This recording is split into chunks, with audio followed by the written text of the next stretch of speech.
Hey there, folks. Welcome to our cozy nook of tales and adventures. Today, like every episode, we're unlocking the doors of imagination to explore new worlds, meet fascinating characters, and experience unique emotions. I promise to take you on an unforgettable journey through the power of words. So, get comfy, grab your favorite drink, snuggle into that perfect spot, and get ready to lose yourself in a new story. Leave the outside world behind for a while and dive with me into the depths of storytelling. If you enjoy our content and want to support the channel, consider hitting that subscribe button and giving the video a thumbs up. Now, without further ado, let's dive into today's story. In the smoldering ruins of old Valyria, where the air still crackled with ancient magic and the ground trembled with forgotten power, young Visenya Targaryen stood at the precipice of destiny. Her silver hair gleamed in the eerie light that filtered through the ash-laden sky, her violet eyes fixed upon a sight that would change the fate of Westeros forever. Before her, nestled in the twisted remnants of what was once a grand dragonlord's palace, lay a petrified dragon egg. Its surface, rough and scaled, shimmered with an otherworldly iridescence that seemed to pulse in rhythm with Visenya's own heartbeat. As she reached out to touch it, a jolt of energy surged through her body, and visions of fire and blood danced before her eyes. Little did Visenya know that her discovery would set in motion a chain of events that would shake the very foundations of the Seven Kingdoms. For this was no ordinary dragon egg, but the last remnant of Balerion the Black Dread's clutch, imbued with the power to bring about the rebirth of dragons, and with it, the resurgence of Targaryen might. As Visenya carefully wrapped the egg in her cloak, a shadow fell across the ruined courtyard. She spun around, her hand instinctively reaching for the Valyrian steel dagger at her hip. From the mists emerged a figure cloaked in gray, his face a shifting canvas of features that never quite settled into a single visage. "I wouldn't do that if I were you, little dragon," the figure said, his voice a whisper that seemed to come from everywhere and nowhere at once. "That egg holds more power than you can possibly imagine." Visenya's eyes narrowed. "Who are you?" she demanded, her voice ringing with the authority of her bloodline. The figure bowed with a flourish. "I've had many names, but you may call me Yakin. I was once a faceless man, but now, let's just say I serve a different god." Before Visenya could respond, the ground beneath them began to tremble. From the depths of the ruins, a terrifying roar echoed, sending shivers down her spine.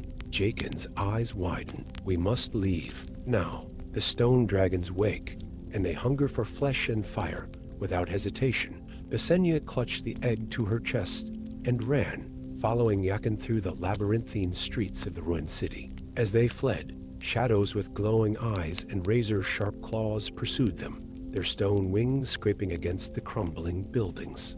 They barely made it to Visenya's ship, the Silverwing, as it waited at the edge of the smoking sea. As they set sail, Visenya watched in awe and terror as old Valyria seemed to come alive, the very stones of the city rising up in draconic forms, their eyes fixed upon the retreating vessel. What were those things?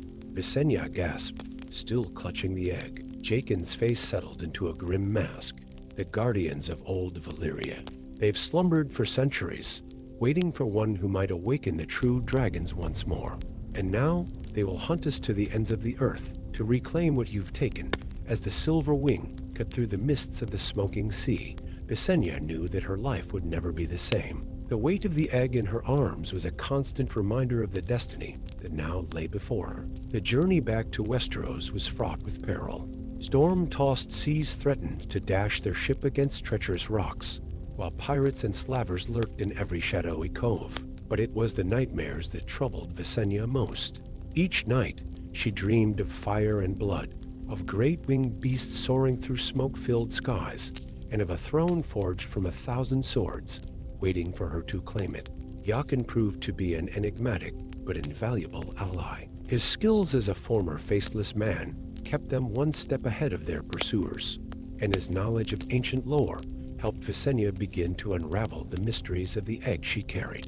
"The egg is but the key," he told her one night as they huddled around a small fire on the deck of the ship.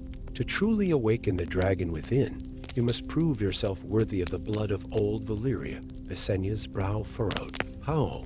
My family has long since lost the secret of hatching dragons. Jaken's eyes glimmered in the firelight. There is a prophecy, whispered in the shadows of the House of Black and White. It speaks of the mother of dragons reborn, one who will bring fire and blood back to the world, and with it, both salvation and destruction, as they neared the shores of Westeros. Word of Visenya's discovery had already spread. Spies and assassins from every great house lurked in every port, each seeking to claim the dragon egg for their own masters. The Lannisters offered mountains of gold, the Tyrells promised armies and alliances, while the Martells whispered of secret magics that could help her fulfill her destiny. But it was the Starks who proved most unexpected in their approach. As the Silver Wing docked in White Harbor, a lone figure awaited them on the pier. Clad in furs and leathers, with a direwolf at his side, stood Brandon Stark, the young Lord of Winterfell. Lady Visenya, he called out, his voice carrying the weight of the North. I've seen you in my dreams.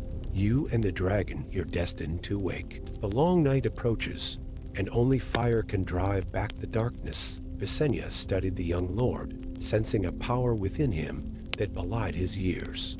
And what would you have me do, Lord Stark? Brandon's eyes, as gray as the walls of Winterfell, met hers. Come north. Beyond the wall lies the key to awakening your dragon. But beware, for the others stir, and they too seek the power you carry. The revelation sent a chill through Visenya's body. She turned to Jaqen, who nodded solemnly. The wolf speaks true. The game has changed, little dragon. It's no longer just about reclaiming your family's legacy. The fate of all Westeros now hangs in the balance, and so, with winter winds at their backs and danger dogging their every step, Visenya, Jaqen, and Brandon set out for the frozen wastes beyond the wall. The journey was treacherous, filled with blizzards that could freeze a man solid in minutes and ice spiders that lurked in the shadows of ancient forests. But it was in the Fist of the First Men, that desolate and haunted place, where Visenya's true trial began. As they made camp among the ruins, the night air filled with an otherworldly chill. From the darkness emerged figures of ice and malevolence, the others, led by the Night King himself. Give us the egg. The Night King's voice echoed in their minds, a sound like cracking glaciers. With it, we shall bring about an endless winter, and all shall know the peace of the long night. Visenya stood tall, the dragon egg clutched to her chest. Never, she declared, her voice ringing with the power of her bloodlust. Fire and blood shall wake, and the dawn will come again. As if in response to her words, the egg in her arms began to pulse with heat. Cracks appeared on its surface, spreading like lightning across a stormy sky. The Night King lunged forward, his ice blade aimed at Visenya's heart. But Jaqen was there, his Valyrian steel dagger clashing with the other's weapon in a shower of sparks. Brandon Stark's eyes rolled back, turning milky white as he warged into his direwolf, the great beast lunging at the other White Walkers. And in that moment of chaos and destiny, Visenya felt something awaken within her. The blood of old Valyria, dormant for generations, surged through her veins like liquid fire. She raised the egg high, her voice rising in a command that echoed across time and space. Dracarys. The egg exploded in a burst of flame and light. From its shattered remnants rose a dragon, small but fierce, its scales gleaming like burnished copper in the firelight. It let out a piercing cry and breathed a gout of flame that sent the Night King and his minions reeling back into the darkness. As dawn broke over the Fist of the First Men, Visenya stood amidst the ruins, the newborn dragon perched upon her shoulder. Jaqen and Brandon, battered but alive, looked on in awe. The mother of dragons reborn, Jaqen whispered, dropping to one knee. Brandon Stark's eyes gleamed with a mixture of hope and trepidation. You've done it, but this is just the beginning. The Great War is coming, and you must be ready. Visenya stroked her dragon's scales, feeling the bond between them strengthen with each passing moment. She knew that the young lord spoke true. The path ahead would be fraught with danger, politics, and magic beyond imagining. But as she gazed out over the snow-covered landscape, now bathed in the light of a new dawn, she felt a fierce determination take root in her heart. Then let it come, she declared, her voice carrying the strength of her reborn house. For the night is dark and full of terrors, but the fire of the dragon shall light the way. And I, Visenya Targaryen, mother of dragons reborn, will lead us into the dawn. As if in affirmation, her dragon let out another cry, this one full of promise and power. The song of ice and fire had begun anew, and the fate of Westeros hung in the balance. But with the blood of the dragon flowing through her veins, and the wisdom of unlikely allies at her side, Visenya knew that she was ready to face whatever challenges lay ahead. For in the Game of Thrones, you win or you die, and Visenya Targaryen had no intention of dying. The time had come for fire and blood to rule once more.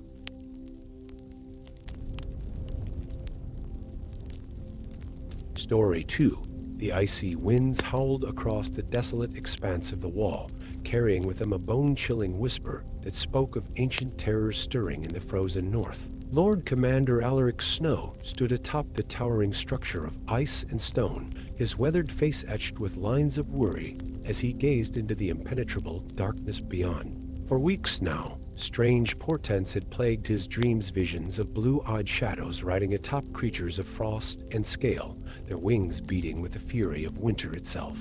As the first light of dawn crept over the horizon, Alaric's worst fears were confirmed. From the mists emerged a sight that turned his blood to ice, another, pale as death and terrible in its otherworldly beauty, astride a beast that could only be described as a dragon of ice. Its crystalline scales glittered in the weak sunlight, and its breath froze the very air around it. "Seven save us all," Alaric whispered, his hand clutching the hilt of his sword. He knew in that moment that the wall, which had stood for thousands of years as mankind's last defense against the horrors of the far north, would not be enough to stem this new tide of darkness. With a heavy heart, Alaric descended from the wall to gather his most trusted brothers. As he entered the common hall of Castle Black, the faces that turned to him were grim, each man sensing the gravity of the situation. "Brothers," Alaric began, his voice carrying the weight of his burden, "the enemy we've feared for generations has returned. But this time, they bring with them a weapon we are ill prepared to face, dragons of ice and death." A murmur of disbelief and fear rippled through the assembled men. Professor Donal Royce, an aging knight who had taken the black in his twilight years, spoke up. "Dragons? But how?" The Targaryens. Alaric shook his head. "These are no Targaryen dragons, Professor Donal. These are creatures of winter, as old and terrible as the others themselves. Our steel and fire may not be enough to stop them." Silence fell over the hall as the enormity of the threat sank in. It was young Gren, a ranger barely out of his boyhood, who finally broke the quiet. "What can we do, Lord Commander? Surely there must be something." Alaric's eyes blazed with a fierce determination. "There is one hope, however slim. The Horn of Winter, a legendary artifact said to hold power over ice and cold. If it truly exists, it may be our only chance to turn back this tide of darkness." As the men of the Night's Watch prepared for what might be their final mission, Alaric knew they would need aid from unlikely quarters. He dispatched ravens to the northern houses, pleading for assistance. But it was the response from beyond the wall that truly surprised him. 3 days later, as a storm raged outside the gates of Castle Black, a small party arrived seeking audience with the Lord Commander. At their head stood Tormund Giantsbane, a wildling chieftain known for his ferocity in battle and his unexpectedly sharp wit. "So, Crow," Tormund bellowed as he stomped snow from his boots, "I hear you've got yourself an ice dragon problem. Figured you might need some real warriors to help sort it out." Beside Tormund stood a figure that caused even the hardened men of the Night's Watch to step back in awe. Towering nearly twice the height of a normal man, with hands the size of hams and a beard like tangled roots, was one of the last giants known to roam the lands beyond the wall. But it was the third member of the party that truly caught Alaric's attention. Wrapped in furs and adorned with bones and feathers was a woman whose eyes seemed to hold the wisdom of ages. This was Ygritte the Wood Switch, a figure of legend among the free folk, said to commune with the old gods themselves. "You seek the Horn of Winter," Ygritte said, her voice as ancient as the weirwood trees. "I have seen it in my visions, hidden in a place where the veil between worlds grows thin. But be warned, Lord Crow, the path to the Horn is fraught with peril. and its power comes at a great cost, and so an unlikely alliance was forged. Alaric chose his most skilled rangers to accompany him, the grizzled veteran Esserdonal, the keen-eyed archer Satin, and the young but determined Gren. Together with Tormund, One, and Ygritte, they set out beyond the wall, into the heart of the lands of Always Winter. Their journey was a harrowing one. They battled through blizzards that threatened to bury them alive, crossed treacherous ice fields where every step could mean plunging into frigid waters, and fought off packs of shadow cats whose eyes glowed with an unnatural hunger. But it was in the Frostfangs, those jagged peaks that pierced the very sky, where their true trials began. As they ascended a narrow path carved into the side of a mountain, they encountered their first ice dragon. The beast's roar shook the very stones beneath their feet, and its icy breath turned the air to a killing fog. One proved his worth in that moment, hurling boulders at the creature with such force that it was driven back, giving the party time to seek shelter in a nearby cave. But as they huddled in the darkness, catching their breath, they realized they were not alone. From the depths of the cave emerged figures that seemed to be made of living ice, the legendary ice spiders, each as large as a horse and just as deadly. What followed was a desperate battle, with Tormund's axe and Esserdonal's sword flashing in the dim light, while Satin's arrows found their mark with unerring accuracy. It was Ygritte who turned the tide, chanting words of power that caused roots to burst from the frozen ground, entangling the spiders and allowing the others to dispatch them. As the last of the creatures fell, she turned to Alaric with a grim smile. "We are close now," she said. "The horn lies just beyond, in a place where the boundaries between our world and the realm of the others grow thin."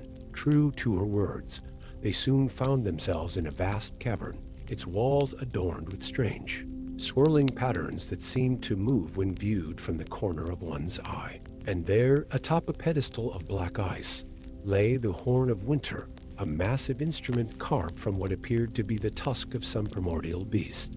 As Alaric reached for the horn, a voice like the cracking of glaciers filled the chamber. "So, the last defense of the realms of men comes seeking power." From the shadows stepped the Night King himself, his eyes glowing with an otherworldly blue light. "You are too late. The long night has come, and with it, the age of ice and death." What followed was a battle unlike any in living memory.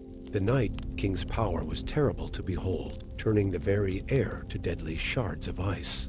Esserdonal fell early, his aged body unable to withstand the onslaught. Gren and Satin fought back to back, their youth and skill keeping them alive but barely able to hold their ground. Tormund and One charged the Night King directly, their combined might forcing even this ancient evil to give ground. But it was Ygritte who provided the key to victory.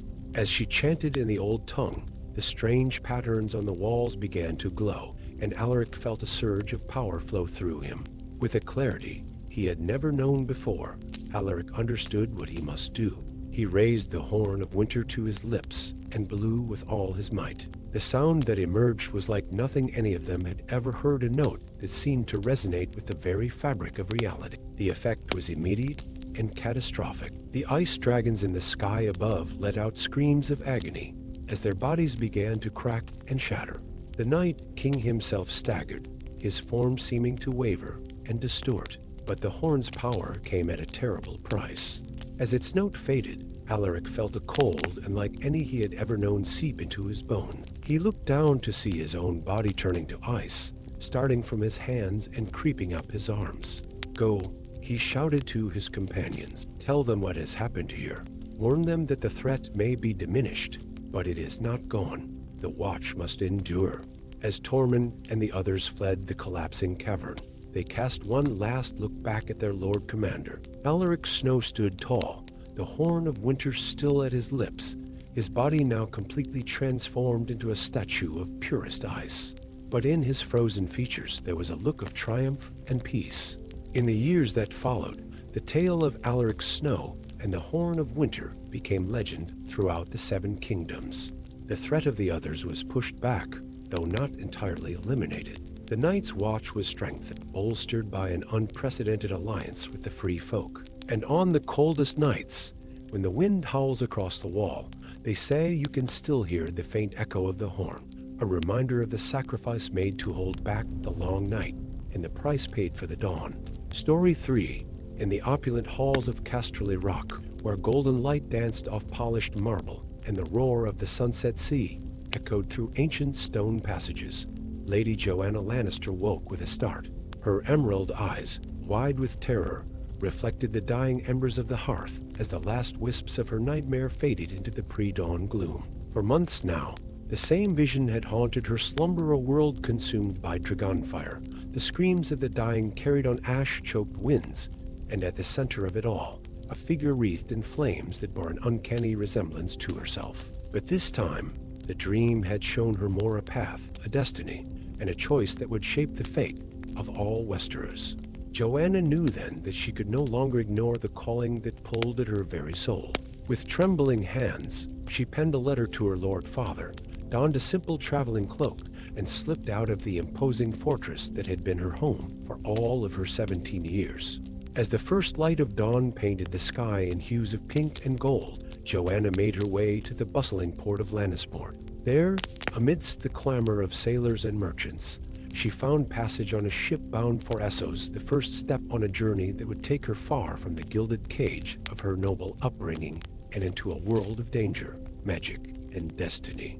Weeks later, under the sweltering sun of Meereen, Joanna stood before the captain of the Second Sons, her golden hair shorn short, and her once soft hands calloused from weeks of work aboard the ship that had brought her to this foreign shore. "And why?" drawled the scarred Sellsword leader, his mismatched eyes appraising her with a mixture of amusement and skepticism. "Should I allow a pampered Westerosi noblewoman to join my company?" Joanna met his gaze unflinchingly. "Because, Captain Dario, I've seen the future, and if I don't learn the art of war, there won't be a Westeros left to go back to." Something in her voice, steel that belied her youth and station, gave the seasoned warrior pause. With a sardonic grin, he tossed her a blunted practice sword. "Very well, little lioness. Let's see if those claws of yours are as sharp as you claim." What followed was a grueling apprenticeship in the brutal art of warfare. Joanna trained from dawn to dusk, learning to wield sword and spear, to ride, and to strategize. She fought alongside the Second Sons in skirmishes against Dothraki raiders and rival Sellsword companies, earning the respect of her comrades through grit and determination. But it was during a raid on a caravan of Carthene mystics that Joanna's true potential was revealed. As the battle raged around her, she felt a surge of heat coursing through her veins. With a cry of surprise and exhilaration, she thrust out her hand, and a gout of flame erupted from her fingertips, incinerating an enemy archer. Dario, who had witnessed the display, approached her after the battle, his expression unreadable. "It seems, my lady, that you've been holding out on us. The gift of pyromancy is rare and dangerous." Joanna looked down at her hands, still tingling with residual heat. I didn't know, but this power, it feels right. As if I've finally found a piece of myself I didn't know was missing." In the months that followed, Joanna honed her newfound abilities under the tutelage of a red priestess who had joined the company. She learned to conjure and control flames, to read portents in the fire, and to tap into the primal magic that flowed through the world. But with her growing power came troubling visions, glimpses of a conspiracy that stretched across continents, centered around a cult dedicated to R'hllor, the Lord of Light. They sought to bring about a cleansing inferno, using the last remaining dragons to scour the world clean and usher in an age of fire and blood. Determined to prevent this apocalyptic future, Joanna bid farewell to the Second Sons and set out on a perilous journey across Essos. Her path took her to the shadowy halls of the House of Black and White in Braavos, where she learned the arts of stealth and deception from the faceless men. In the markets of Pentos, she bartered with merchant princes for ancient tomes of forgotten lore. And in the ruins of Old Guise, she uncovered secrets of dragon lore that had been lost for centuries. Each step of her journey brought new allies and enemies. There was Sirio, a brash water dancer from Braavos whose flashing blade and quick wit saved her life more than once. Melisandre, a red priestess whose fervent belief in the coming of Azor Ahai both aided and complicated Joanna's quest. And Varys, the enigmatic spymaster, whose vast network of little birds proved invaluable in unraveling the threads of the conspiracy. But it was in the smoking ruins of Valyria, where few dared to tread, that Joanna faced her greatest challenge. As she searched for a legendary artifact said to grant control over dragons, she encountered a figure from her visions, a man whose eyes burned with the same fire that now coursed through her veins. "Welcome, child of flame," he said, his voice resonating with ancient power. "I am Benero, high priest of Rihlor, and I have foreseen your coming." What followed was a battle of wills and magic that shook the very foundations of the ruined city. Joanna's flames clashed with Benero's, their competing visions of the future manifesting in swirling infernos that danced and raged around them. As their duel reached its climax, Joanna realized the truth: the apocalyptic future she had foreseen was not inevitable, but a possibility born from the actions of those who sought to control the power of dragons for their own ends. With this understanding came clarity, and she channeled her power not to destroy, but to reveal. The fires of their combat coalesced into visions that both combatants could see: the beauty and horror of a world shaped by dragonfire, the consequences of unchecked power, and the delicate balance that must be maintained for life to flourish. Benero, faced with the full implications of his actions, faltered. In that moment of hesitation, Joanna struck not with flame, but with words. "The dragons are not tools for us to wield," she declared, her voice carrying the weight of prophecy. "They are a force of nature, as vital to the world as the sun and the seas. Our duty is not to control them, but to understand them, to live in harmony with their power." The high priest, his certainty shaken, lowered his hands.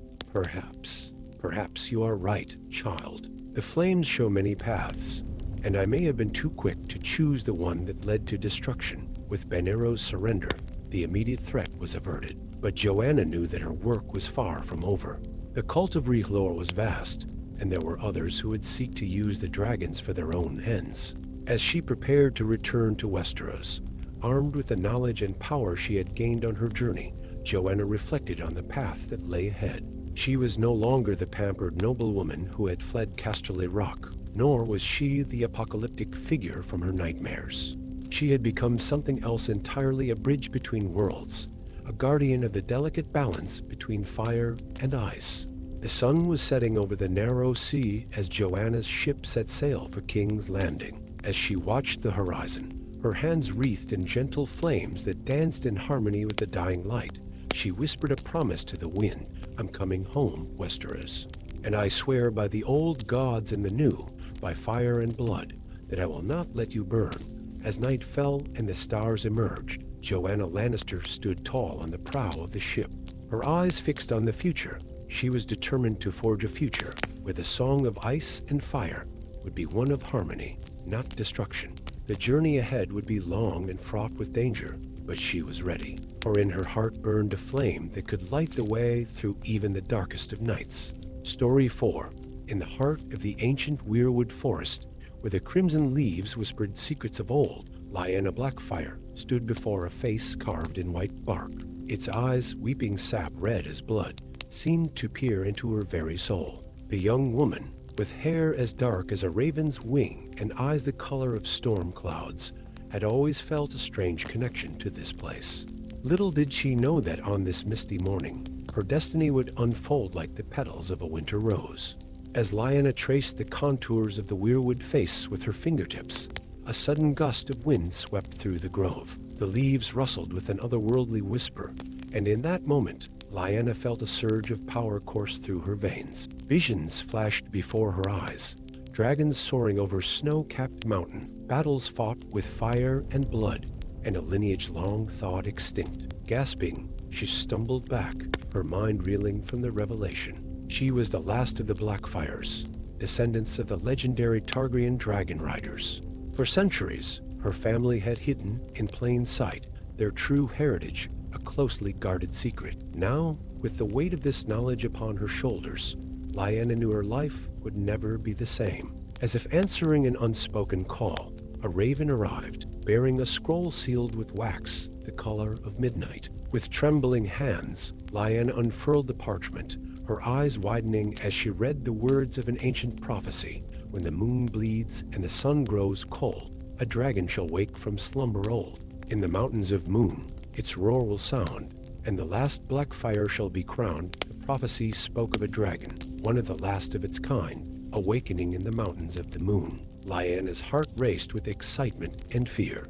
She knew she must embark on a perilous journey to claim her birthright and fulfill her destiny. But Lyanna was not the only one who sought the power of the dragon. Lord Royce Baratheon, a man whose ambition knew no bounds, had caught wind of the prophecy. With the army at his command and dark magic at his disposal, he too set his sights on the mountains of the Moon, determined to bend the dragon to his will and use its power to seize the Iron Throne. As Lyanna prepared for her journey, fate intervened in the form of an unlikely ally.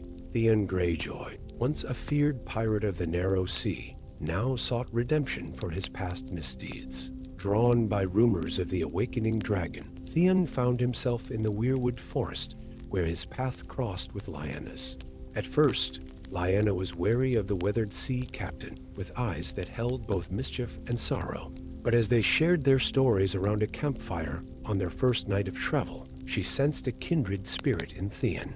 Both were seeking to rewrite their destinies, to prove that they were more than the names they carried. Their journey took them through treacherous landscapes, across the misty moors of the Riverlands, through the treacherous passes of the Vale, and finally to the foothills of the Mountains of the Moon.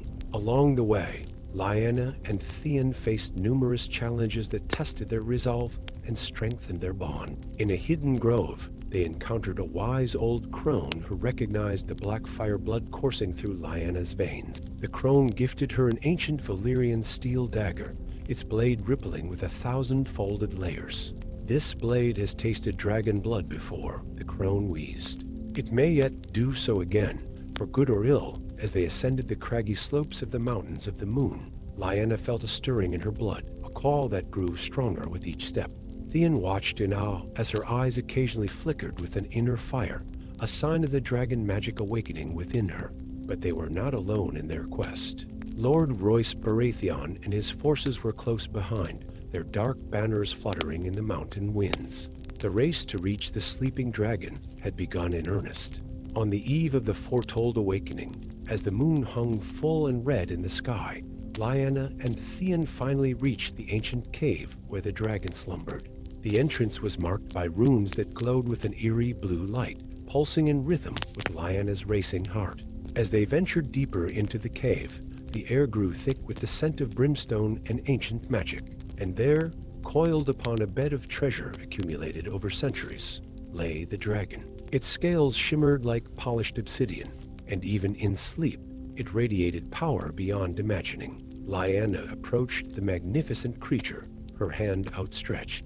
As her fingers brushed against its scales, the dragon's eyes snapped open orbs of molten gold that seemed to peer into her very soul. For a moment that stretched into eternity, woman and dragon regarded each other, two ancient bloodlines intertwined by fate. But their connection was shattered by the sound of battle. Lord Royce and his men had arrived, their swords clashing against the axes of mountain clans that Theon had rallied to their cause. The cave shook with the fury of combat, stalactites crashing down around them. Lyanna knew she had to act fast. Closing her eyes, she reached deep within herself, calling upon the dragon magic that had lain dormant in her blood for generations. Words in High Valyrian, a language she had never studied yet somehow knew by heart, flowed from her lips. The dragon stirred, unfurling wings that seemed to span the width of the cavern. It let out a roar that shook the very foundations of the mountain, a sound that spoke of fire and freedom and the sky itself. Lord Royce burst into the chamber, his sword dripping with blood and his eyes wild with desire for power. "Stand aside, girl," he snarled. "That dragon is meant for a true ruler, not some hidden spawn of a fallen house."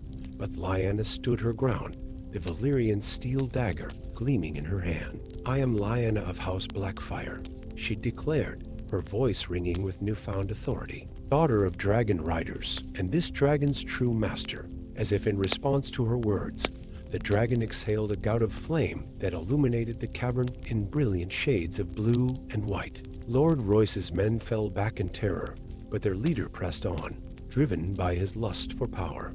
What followed was a battle that would be sung of for generations to come. Lyanna, guided by instincts she never knew she possessed, moved in perfect harmony with the dragon. Theon fought at her side, his cutlass a blur of steel that kept Royce's men at bay. In the end, it was Lyanna who faced Lord Royce in single combat. Their blades met in a shower of sparks, Valyrian steel against castle-forged iron. Though Royce was a seasoned warrior, he found himself outmatched by Lyanna's grace and the strength lent to her by her awakened dragon blood. With a final, decisive stroke, Lyanna disarmed Lord Royce, sending his sword clattering to the ground. The would-be usurper fell to his knees, his ambitions turned to ashes. As the dust settled and the last echoes of battle faded, Lyanna turned to the dragon. With a mix of wonder and trepidation, she placed her hand upon its snout. A wave of understanding passed between them, a bond forged in the heat of conflict and the shared blood of ancient Valyria. Theon watched in awe as Lyanna mounted the dragon, her figure silhouetted against the cave mouth. "What now?" he called out, both excited and fearful of the answer. Lyanna looked down at him, a smile playing at the corners of her mouth. "Now, my friend, we fly. There's a realm to protect and a legacy to reclaim." With a beat of its mighty wings, the dragon launched into the sky, Lyanna secure upon its back. Theon scrambled to follow, knowing that this was only the beginning of an epic adventure. As they soared over the mountains of the moon, Lyanna felt a sense of purpose and belonging she had never known before. The wind whipped through her hair, carrying with it the promise of a new dawn for the Seven Kingdoms. For in that moment, as dragon and rider became one, the last Blackfire had truly awakened. And with her, a new age of magic and wonder was about to unfold across the lands of Westeros. Story 5. In the heart of the Stormlands, where lightning danced across perpetually brooding skies, stood the once mighty fortress of Storm's End. Its weathered stones bore witness to countless battles, but none as fierce as the internal struggle of its current occupant. Esser Jaime Lannister, the king's lair, gazed out from the battlements, his golden hand gleaming dully in the fading light. Once a paragon of knightly virtue, now a bitter renegade, Jaime found himself at the crossroads of destiny. As twilight deepened and otherworldly mist crept across the land, bringing with it whispers of an ancient curse, the air grew thick with foreboding, and even the hardened Jaime felt a chill run down his spine. It was in this moment of eerie calm that fate came knocking, in the form of a hooded figure emerging from the swirling mists. The figure threw back its hood, revealing the face of a woman whose beauty was matched only by the intensity of her gaze. "I am Princess Nymeria of Dorne," she announced, her voice carrying the warmth of the southern sands, yet edged with steel. "And I need your sword." Esser Jaime's laugh was as bitter as Dornish red. "My sword? Princess, I'm afraid you've come to the wrong man. The realm has no use for a one-handed knight, let alone a Lannister." Nymeria's eyes flashed with determination. "I seek not the man you were, but the man you can become. A curse threatens to plunge the summer lands into eternal darkness, and only you can help me break it." As if to punctuate her words, the sky above erupted in a cacophony of thunder, and for a brief moment, Jaime saw a vision of Westeros shrouded in unnatural night. He felt a stirring in his chest, a forgotten sense of purpose awakening. "Tell me more," he said, his voice barely audible above the howling wind. And so began a journey that would take Jaime Lannister and Princess Nymeria across the treacherous landscape of the Stormlands. They set out under cover of night, their path illuminated by flashes of lightning that revealed glimpses of the encroaching darkness pursuing them. As they traveled, Nymeria spoke of an ancient ritual that could break the curse, a rite that required the blood of a true knight and the wisdom of a princess. But not just any knight, she explained as they made camp in a grove of weirwood trees. The ritual demands one who has fallen from grace and seeks redemption. Jaime stared into the campfire, its flames reflecting in his emerald eyes. "And you believe I'm this fallen knight? I've done things. Terrible things." Nymeria placed a hand on his shoulder, her touch unexpectedly gentle. "It is not our past that defines us, Esser Jaime, but the choices we make now." Their journey was fraught with peril. Shadow assassins, creatures born of the encroaching darkness. dogged their steps. In the ruins of Summerhall, they faced a pack of these ethereal hunters, their forms shifting and writhing like smoke. Jaime fought with a ferocity that surprised even himself, his sword an extension of his will as he cut through the shadowy forms.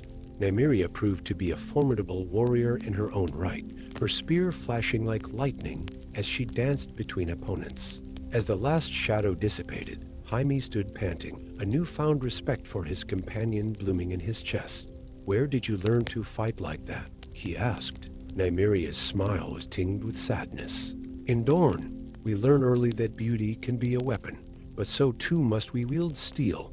Their bond grew stronger with each passing day, and each shared danger. Jaime found himself opening up about his past, the weight of his actions as the Kingslayer, the loss of his hand, and the fall of his house. Nymeria listened without judgment, offering instead a perspective that helped Jaime see his experiences in a new light.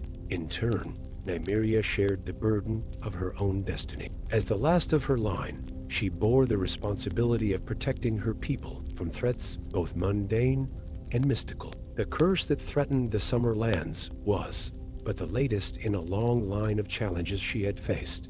Their path took them through the King's Wood, where ancient trees whispered secrets of ages past. Here, they encountered a hermit, a man who claimed to have once been a master of the Citadel before fleeing with forbidden knowledge. "The curse you seek to break," the hermit told them, his eyes gleaming with madness and wisdom in equal measure. "It is tied to the very fabric of our world. Break it, and you may unravel more than you intend." Despite the warning, Jaime and Nymeria pressed on, their resolve strengthened by the growing darkness around them. They could feel the curse taking hold, the days growing shorter, the nights longer and filled with terrors. Their final destination loomed before them, the Night Fort, the oldest and most sinister castle on the wall. It was here, legend said, that the ritual to break the curse must be performed. As they approached the abandoned fortress, a bone-chilling cold settled over them. The very stones of the Night Fort seemed to whisper, sharing dark secrets of the horrors they had witnessed over the centuries. In the depths of the castle, they found the Chamber of the Night King, a circular room adorned with strange runes and dominated by an obsidian altar. It was here that Jaime and Nymeria would face their greatest challenge. The ritual required blood freely given and a test of true knighthood. As Nymeria began the incantation, her voice rising in an otherworldly chant, Jaime felt a presence enter the chamber. Before him materialized a shade of himself, young and whole, resplendent in golden armor. "You're no true knight," the shade sneered. "You're an oathbreaker, a man without honor." Jaime felt the old shame rise within him, but then he caught Nymeria's eye. In her gaze, he saw not condemnation, but faith. With renewed determination, he faced his younger self. "I have broken oaths," Jaime admitted, "but I have also kept them. I have failed, but I have also triumphed. I am not the man I was, nor the man I wished to be, but I am the man I am now. And that man chooses to stand and fight." With those words, Jaime plunged his sword into the altar. A blinding light erupted from the blade, and he felt a searing pain in his golden hand. As the light faded, he looked down to see flesh and blood where gold had been. The shade disappeared, and the chamber began to crumble around them.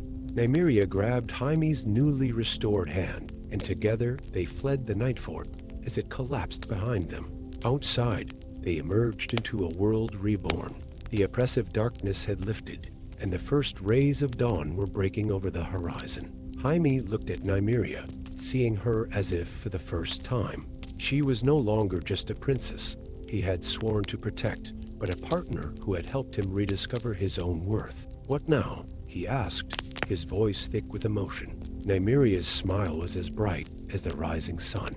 "Now, Esser Jaime, we return to the world of the living. There are wrongs to right, people to protect, and a realm to serve. Are you with me?"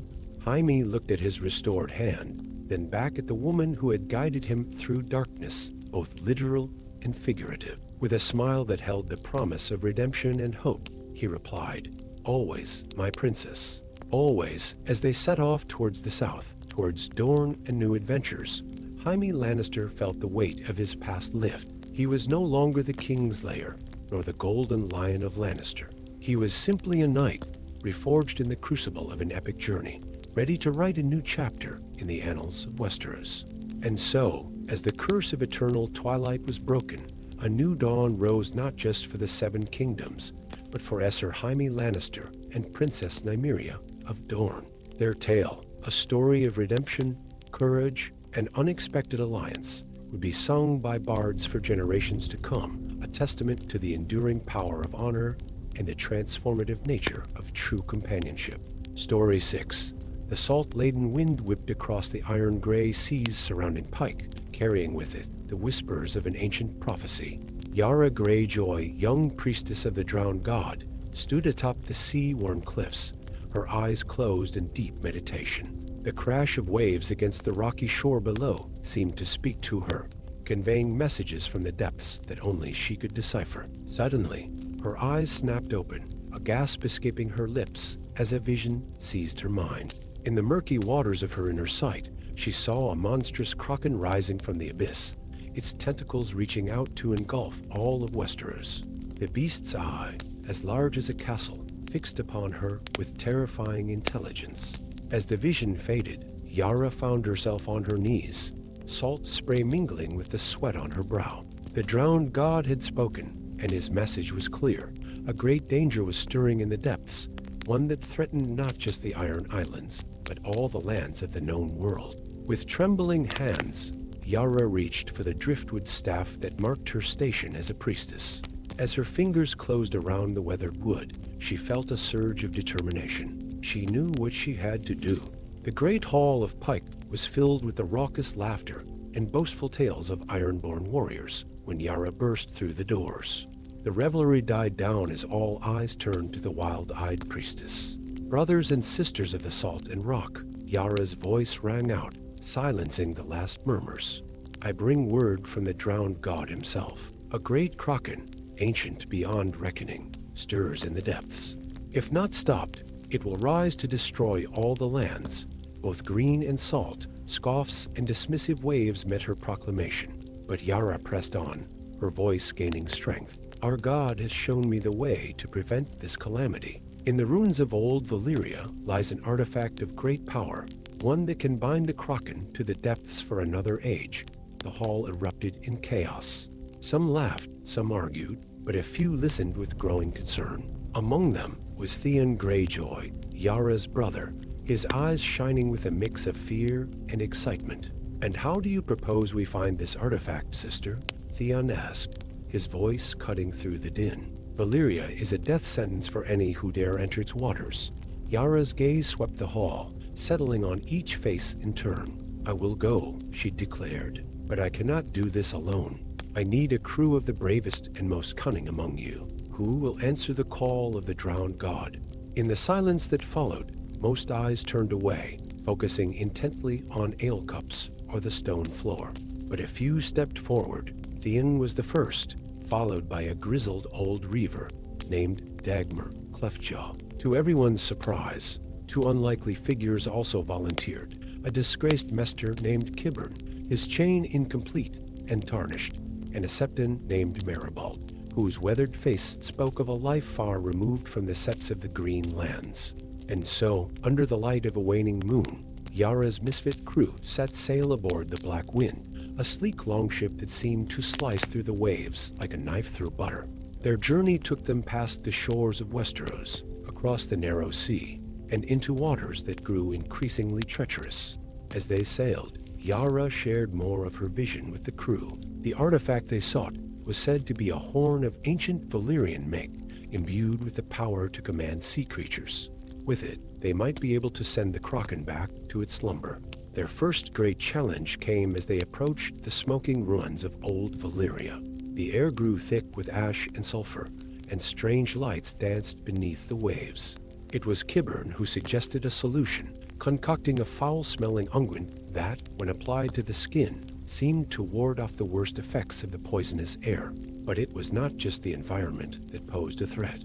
As they navigated the treacherous waters between half-sunken towers and collapsed bridges, they were set upon by a flock of stone men, their gray scale-covered bodies leaping from the ruins onto the deck of the Black Wind. The battle was fierce and terrifying. Theon and Dagmar fought back to back, their axes rising and falling in deadly arcs.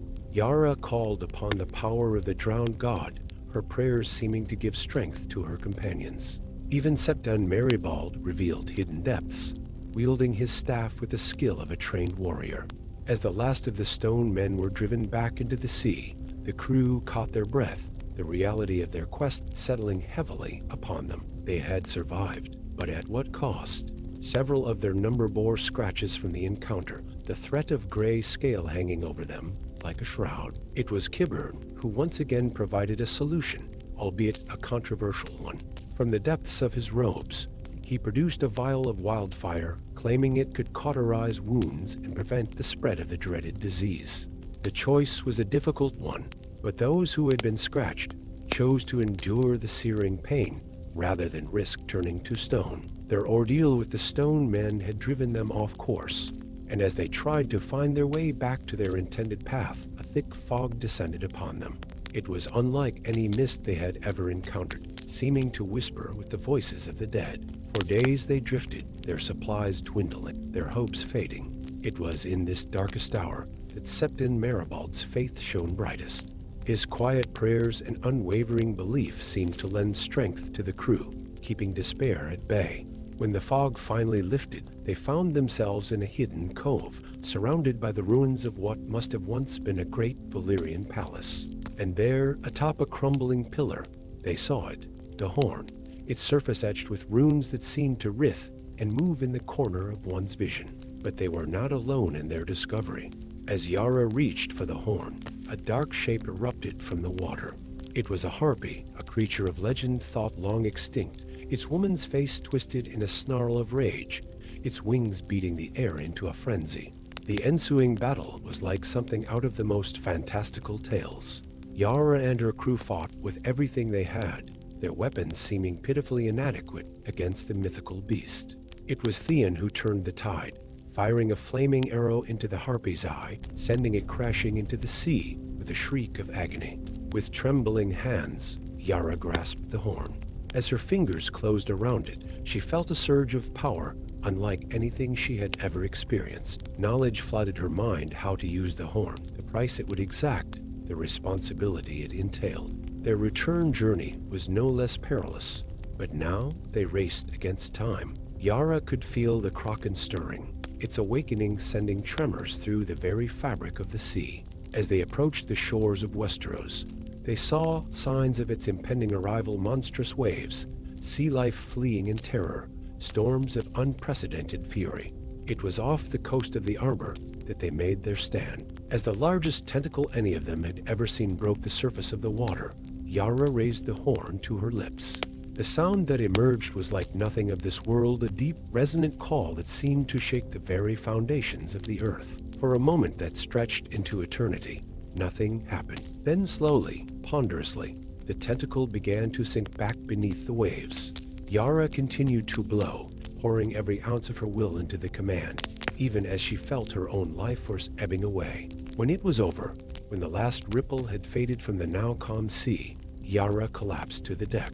Her hair had turned white, her skin lined with age far beyond her years, but in her eyes burned the fire of victory.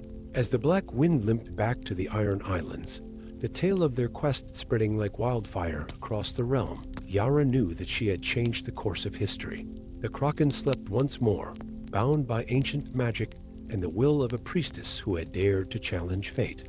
And so, the Iron Islands gained a new legend, one that would be told around hearth fires for generations to come. The tale of Yara Greyjoy, the priestess who had looked into the eye of a god and lived to tell the tale.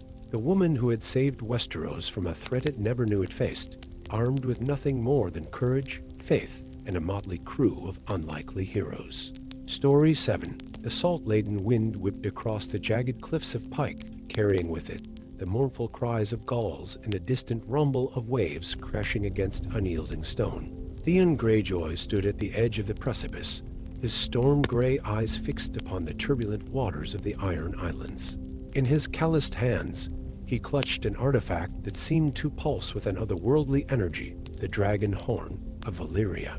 Legend spoke of its power to bind even the mightiest of dragons to the will of its master. For Theon, scion of the once great House Greyjoy, it represented more than just control over a beast of legend. It was the key to restoring his people's glory, to carving out a future where the Ironborn would no longer be relegated to the fringes of Westerosi society. As he raised the horn to his lips, its surface warm and alive beneath his touch, Theon hesitated.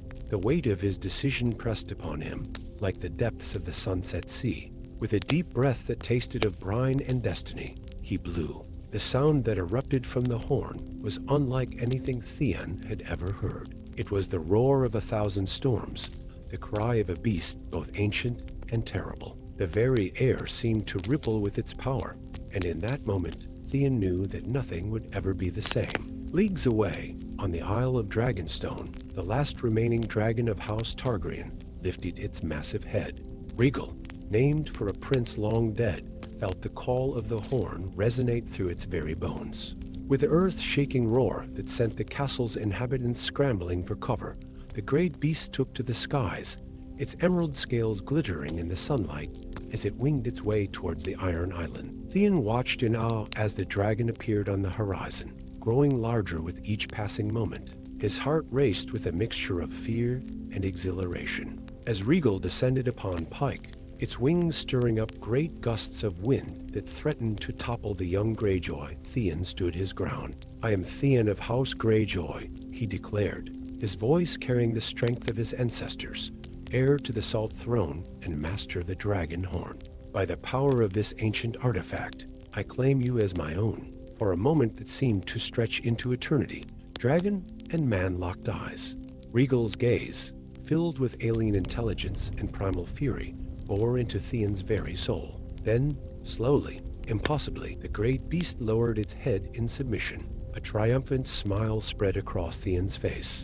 He had done it. He had claimed a dragon for the Ironborn. Now, nothing could stand in the way of their resurgence. But as he placed a trembling hand upon Regal's scales, feeling the heat that radiated from the creature's body, Theon was struck by a sudden and overwhelming sense of connection. This was no mere beast to be used as a weapon. In that touch, he felt the dragon's thoughts, its emotions, its very essence. "What have I done?" Theon whispered, the magnitude of his actions crashing over him like a tidal wave. Before he could fully process the implications of his newfound bond, a commotion from the harbor below caught his attention. A group of robed figures had emerged from a ship flying no recognizable colors. At their head strode a man whose very presence seemed to draw the shadows closer, a priest of the drowned god, but unlike any Theon had ever seen. "Theon Greyjoy," the priest's voice boomed, carrying easily over the crash of waves. "You have set in motion events that will shake the very foundations of this world. The drowned god stirs in his watery halls, and the time has come for the rising of that which has slumbered for eons." Confusion and dread warred within Theon's breast. "What are you talking about? Who are you?" The priest's eyes gleamed with fanatical fervor. "I am Euron Crow's-Eye, your uncle long thought lost to the seas, and I bring tidings of a power that will make even your dragon seem as nothing more than a child's toy." In the days that followed, Theon learned of a plot so vast and terrifying that it threatened to overshadow even his audacious theft of a dragon. Euron spoke of an ancient leviathan, a beast of such immense size and power that it could swallow entire fleets. This creature, he claimed, was the true embodiment of the drowned god's might, and with its awakening, the Ironborn would rule not just the seas, but all of Westeros. Torn between his uncle's grandiose visions and the unexpected bond he now shared with Regal, Theon found himself at a crossroads. The dragon, sensing his inner turmoil, remained a constant presence, its mind brushing against his own in ways both comforting and alien. As Euron's followers began dark rituals along the shores of Pike, sacrificing captives to their drowned deity, Theon made a fateful decision.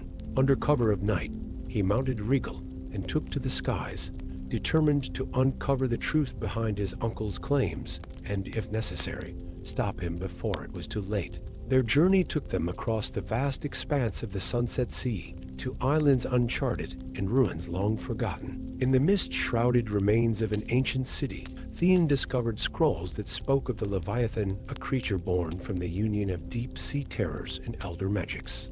The texts warned of the catastrophic consequences should such a being be roused from its slumber. But it was in the depths of a long-abandoned temple, its walls adorned with carvings of tentacled horrors, that Theon faced his greatest challenge. There, he encountered the shade of Balon Greyjoy, his father, bound to the mortal realm by dark sorcery. "My son," the spectre intoned, its voice like the grinding of stone beneath the waves, "you stand at the cusp of our people's greatest triumph, or their utter annihilation. The power your uncle seeks to unleash cannot be controlled. It will consume all in its path, Ironborn and Greenlander alike."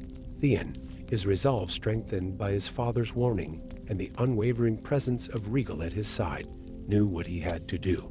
Racing against time, he and his draconic companion returned to the Iron Islands, only to find that Euron's mad scheme was already nearing its culmination. Great tentacles had begun to breach the surface of the Sunset Sea, each one larger than the mightiest warship. The sky had grown dark with storm clouds that crackled with eldritch energy, and the very air tasted of ancient, unknowable power. As Euron stood upon the shores of Pike, arms raised in triumph and madness gleaming in his eye, Theon made his final play. Astride Regal, he swooped down from the turbulent skies, the dragon horn clutched in his hand. "Uncle!" Theon cried out, his voice carrying over the howling winds and churning seas. "This ends now." What followed was a battle that would be sung of for generations to come. Dragon flame met tentacled horror, while Theon and Euron clashed in a duel that blended steel and sorcery. The fate of not just the Iron Islands, but all of Westeros hung in the balance. In the end, it was the bond between Theon and Regal that proved decisive. As man and dragon moved as one, their minds and hearts united in purpose, they were able to drive back the rising Leviathan and break the dark rituals that sought to fully awaken it. Euron, his plans in ruins and his power broken, was cast into the depths he had so fervently worshipped. The remaining cultists scattered, their faith shattered by the defeat of their prophet. As dawn broke over the Iron Islands, painting the sky in hues of pink and gold, Theon stood once more upon the cliffs of Pike. Regal curled protectively around him, a living shield of scales and fire. The dragon horn, its purpose now fulfilled, crumbled to dust in his hands. Theon knew that the path ahead would not be easy. He had a people to lead, a culture to reform, and a place in the wider world of Westeros to negotiate. But as he gazed out over the calming seas, Regal's thoughts a comforting presence in his mind, he felt a sense of hope that had long been absent from the Iron Island. "We have a chance now," he murmured, running a hand along Regal's scales. "A chance to build something new, something better." The dragon rumbled in agreement, and together they took to the skies.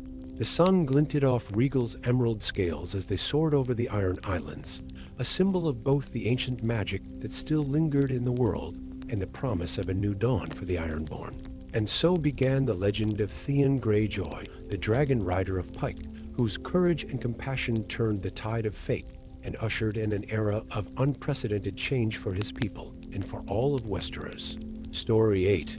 In the sun-drenched courtyards of Sunspear, where the air hung heavy with the scent of blood oranges and spice, Princess Arianne Martell stood poised on the precipice of destiny. Her dark eyes, gleaming with cunning and determination, surveyed the opulent gathering before her. Lords and ladies from across the 7 kingdoms mingled in a swirl of silk and intrigue, their laughter masking the tension that thrummed beneath the surface. For Arianne was not merely a guest at this grand celebration, but a player in a game far more dangerous than any had imagined. Sent to the Targaryen court as a political hostage, she had transformed her gilded cage into a web of secrets and alliances. And now, as the young Dragon King raised his goblet in a toast, Arianne's keen senses detected the first whispers of a plot that threatened to plunge the realm into chaos. "To peace and prosperity," the king proclaimed, his voice carrying across the courtyard. But even as the words left his lips, Arianne caught the briefest flicker of movement in the shadows, a glint of steel, a flash of poisonous intent. In that moment, years of training in the arts of subterfuge and manipulation crystallized into action.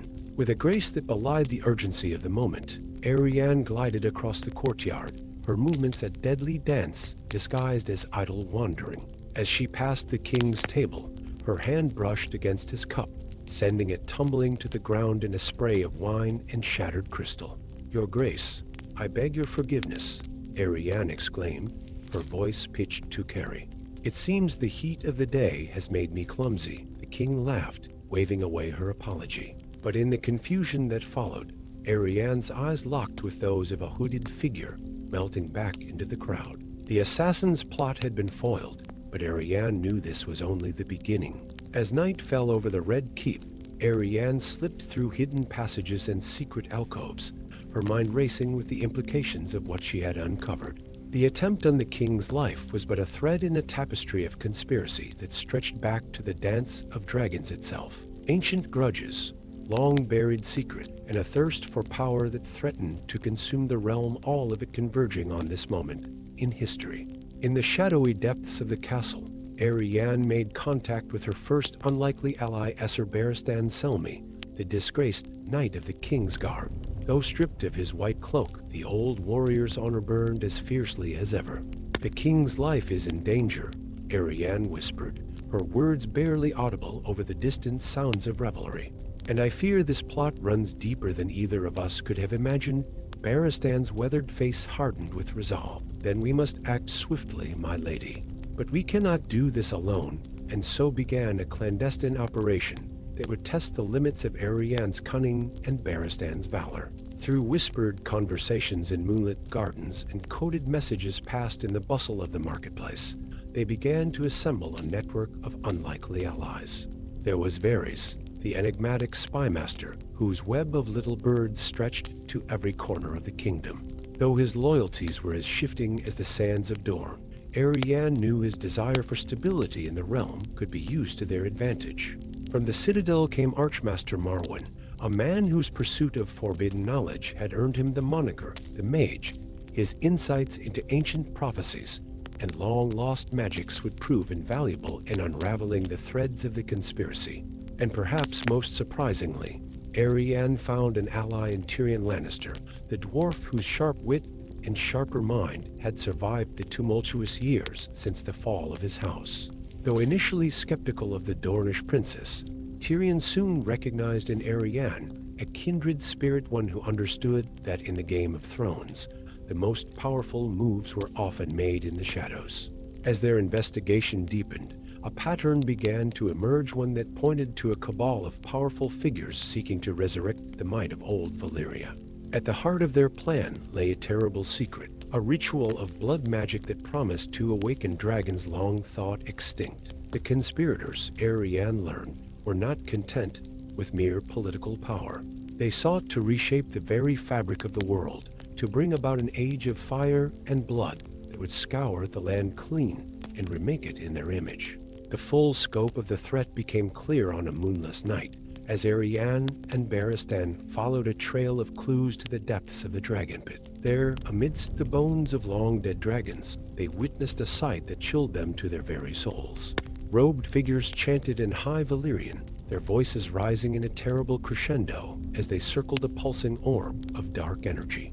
And at the center of it all stood a figure Ariane recognized with a jolt of horror, the Grand Maester himself, his kindly facade stripped away to reveal the zealot beneath. "We must stop them," Baristan growled, his hand going to his sword, but Ariane stayed him with a touch. "Not yet," she whispered. "We need to know more. We need proof that will convince the king and turn the tide of the court against them." And so they watched, helpless, as the ritual reached its climax. The orb pulsed with malevolent energy, and for a heart-stopping moment, Ariane feared they had waited too long. But then, as suddenly as it had begun, the energy dissipated, leaving the conspirators muttering in confusion and anger. "It seems," Ariane murmured, a grim smile playing at her lips, "that even the darkest of magics can fail, armed with the knowledge of what they had witnessed." Ariane and her allies put into motion a plan as intricate and deadly as any poison. Varys' little birds whispered carefully crafted rumors into the ears of key courtiers. Marwyn provided ancient texts that hinted at the catastrophic consequences of the ritual, the conspirators sought to perform. And Tyrion, with his gift for turning words into weapons, began to sow doubt and dissent among the very allies the Cabal relied upon. But it was Arianne who would play the most dangerous role of all. In a gambit that would have made her uncle, the Red Viper, proud, she allowed herself to be drawn into the conspirators' confidence. Playing the part of a disillusioned princess eager for revenge against the crown, she infiltrated their inner circle, all the while gathering the evidence that would be their undoing. The final confrontation came on the night of the summer solstice, when the veil between worlds was said to be at its thinnest. As the conspirators gathered once more in the dragon pit, prepared to make one last attempt at their world-altering ritual, Arianne sprung her trap. With a signal to Barristan and the loyal members of the City Watch they had recruited, Arianne revealed her true allegiance. In the chaos that followed, steel clashed against steel, and magic crackled through the air. The Grand Master, his plans in tatters, lashed out with dark sorceries that threatened to bring the very walls of the dragon pit down upon them all. But in the end, it was not strength of arms or arcane power that decided the day. It was Arianne's quick thinking and silver tongue that turned the tide. As the battle raged around them, she appealed to the lesser members of the conspiracy, exposing the lies and manipulations of their leaders and offering a path to redemption. One by one, faced with the truth of their actions and the promise of mercy, the conspirators laid down their arms. The Grand Master, abandoned by his followers and cornered by Barristan's blade, chose to end his own life rather than face the king's justice. As dawn broke over King's Landing, painting the sky in hues of pink and gold, Arianne stood before the Iron Throne.